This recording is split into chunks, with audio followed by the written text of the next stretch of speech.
미국 증시 전문 유튜버 유산남님 연결해 들어보겠습니다. 유산남님 안녕하세요. 네, 오늘 시장의 특징은 어떤 걸까요?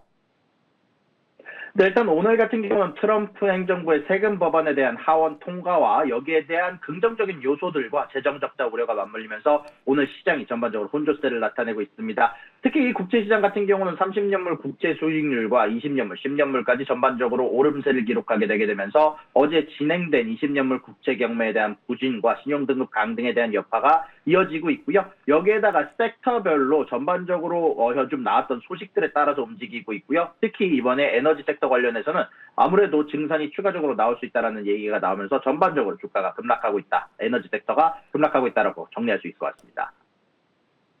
네, 긍정적인 반응과 우려감이 함께 나오고 있는 트럼프 대통령의 감세안 언급을 해주셨는데요. 우리 시각으로 저녁 8시 반쯤에 나왔죠. 이를 비롯해서 자세한 내용 부탁드립니다. 네, 일단 오늘 스케줄 먼저 간단하게 정리하겠습니다. 자, 오늘 같은 경우는 실업수당 청건수가 나온 상황이고요. 연속 실업수당 건수는 예상치를 소폭 상회하고 신규 실업수당 청건수는 예상치를 소폭 하회한 수치가 나왔습니다. 그러고 나서는 구매관리 지수가 발표가 된 상황이고요. 그러고 나서 주택 판매 지수가 나오게 될 텐데 전반적으로 예상치는 전보다 좀 낮아질 것으로 예상을 하고 있습니다. 거기에다가 10년물에 대한 인플레이션 연동치에 대한 국채 입찰이 나오게 될 예정이고요. 그리고 연준의 대차 대조표가 발표가 될 예정입니다. 자, 그리고 오늘 주요 뉴스들 하나씩 다뤄보도록 하겠습니다. 어제자 국채 수익률 먼저 간단하게 정리를 하고 지나가야 될 것 같습니다. 어제자 국채 수익률, 특히 20년물에 대한 국채 수익률이 예상보다 좋지 않은 수요가 나왔습니다. 미 정부가 실시한 20년물 국채 입찰에서 금리가 연 5.047%로 급등하면서 작년 10월 이후 최고치를 기록을 했습니다. 입찰 응찰률 역시 2.46배로 하락해서 투자자 수요가 크게 약화된 상황이고요.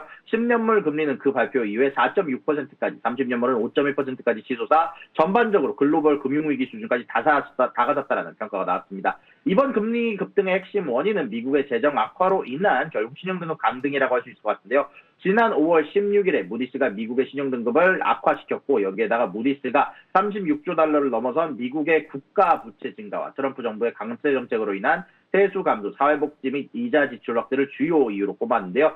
아무래도 이번에 통과가 된 트럼프 대통령의 새로운 감세가 추가적으로 추진되면서 투자자들의 우려가 증폭이 됐고 채권자 경단이 등장하게 되게 되면서 전반적으로 이런 부분들이 여전히 채권 시장에서 혹은 주식 시장에서 우려를 나타내고 있다. 결국 투자자들이 재정 건전성에 대한 우려로 미국 국채 매도에 날리면서 금리가 급등했고 국채 가격은 큰 폭으로 떨어졌습니다. 여기에다 추가적으로 코인 쪽으로 이전 자금들이 이동했다라는 평가도 나오고 있는데요. 아무래도 이 같은 금리 상승이 어제 주식시장에서도 즉각적인 악영향을 끼쳤다. 특히 금리 상승에 따른 기업 비용 부담 증가와 정부 정책 불확실성으로 인한 주식시장의 안전판 역할을 하던 트럼프 풋에 대한 기대감도 크게 약화가 됐다라고 얘기를 하면서 전반적으로 미국의 국채시장이 지금 현재 미국의 주식시장에까지 영향을 주고 있으며 JP모건 같은 경우는 시장이 더 이상 재정 악화를 무시할 수 없다라는 강력한 신호라고 평가를 하게 됐다라고 생각하시면 좋을 것 같습니다. 자, 그리고 그 다음 소식입니다. 아무래도 오늘 뉴스들의 핵심이 될 것 같은데 트럼프 행정부의 핵심 세금 법안이 오늘 하원에서 한 표 차이로 215대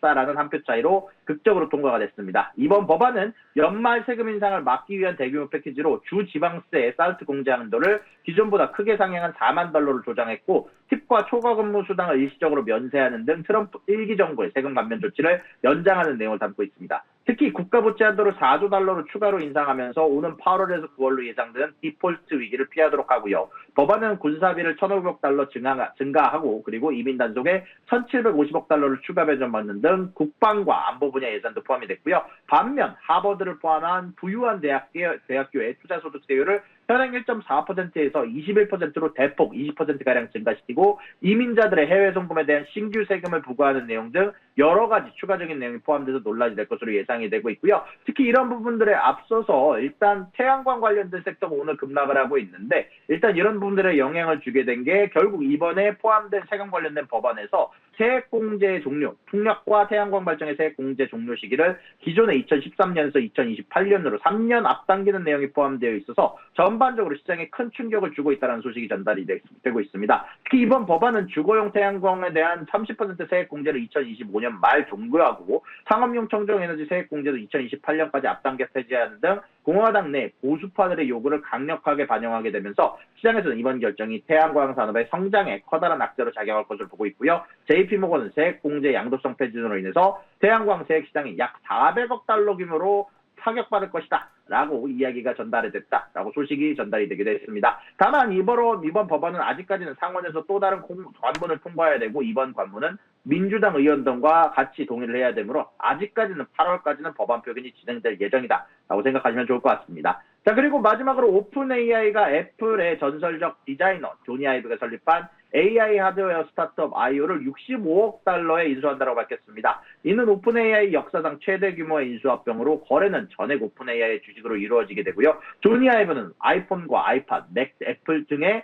애플 대표 제품 디자인을 주도했던 인물이고요. 2019년 애플을 떠난 이후에 로봇폼을 설립했고 애플 출신 엔지니어들과 함께 2023년에 AI 기기 개발을 위한 아이오를 창립을 했는데요. 오픈 AI는 이미 2년 전부터 아이오와 긴밀히 협력해왔고 인수 이전에도 아이오 지분을 보유하고 있었는데 이번 거래를 통해 오픈 AI는 아이오를 완전한 인수를 하게 되게 됩니다. 샘 올트만 CEO는 이번 인수를 통해서 스마트폰을 대체할 수 있는 완전한 새로운 형태의 AI 전용 제품군을 선보일 것이다 라고 얘기를 발표를 했고요. 이번 인수로 오픈 AI는 소프트웨어 중심의 회사에서 하드웨어 분야로 확장하게 되게 되면서 구글 글래스나 아니면 메타 글래스, 아마존 등과 AI 하드웨어 분야에서 본격적인 경쟁에 나서면서 특히 앞으로는 스마트폰을 대체할 수 있는 시장까지 만든다고 했으므로 아마 애플까지 전반적인 경쟁에 들어갈 것으로 예상이 되고 있다라고 전달할 수 있을 것 같습니다.